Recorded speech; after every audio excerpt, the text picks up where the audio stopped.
வீடு கட்டுவதற்கு வரும் 72,000 ரூபாய் மட்டும் கொடுத்துவிட்டு அதை விளம்பரங்களில் போட்டு காட்டி மக்களை பிரதமர் மோடி ஏமாற்றுவதாக திமுக அமைப்பு செயலாளர் RS பாரதி குற்றம் சாட்டியுள்ளார். மோடிஜி வந்தால் ஜல் ஜீவன் கொடுத்தார். அந்த ஜீவனை கொடுத்தவரே எங்க தலைவர் கலைஞர்.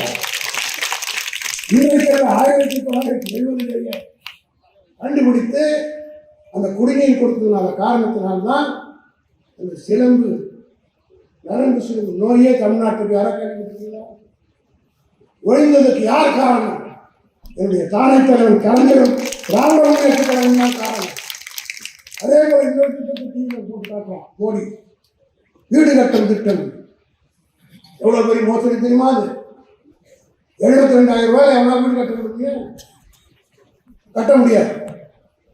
அதை போட்டு காட்டுகிறார்கள் டிவியில. ஆனால் திமுக ஆட்சியிலே 1960 வரல. குடிசை மாற்று வாரியத்தின் மூலமாக 10 ரூபாய் வாடகையிலே குடிசையில் இருப்பவனை எல்லாம் கொண்டு போய் 50 வருடத்துக்கு முன்னாலே உட்கார வைத்த தலைவர் எங்கள் தலைவர் கலைஞர். இப்போ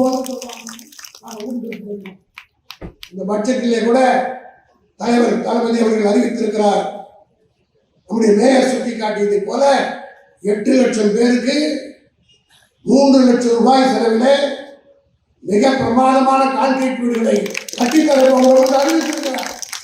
செய்திகளை உள்ளது உள்ளபடி தெரிந்து கொள்ள ரெஃப்ளெக்ட் நியூஸை சப்ஸ்கிரைப் பண்ணுங்க.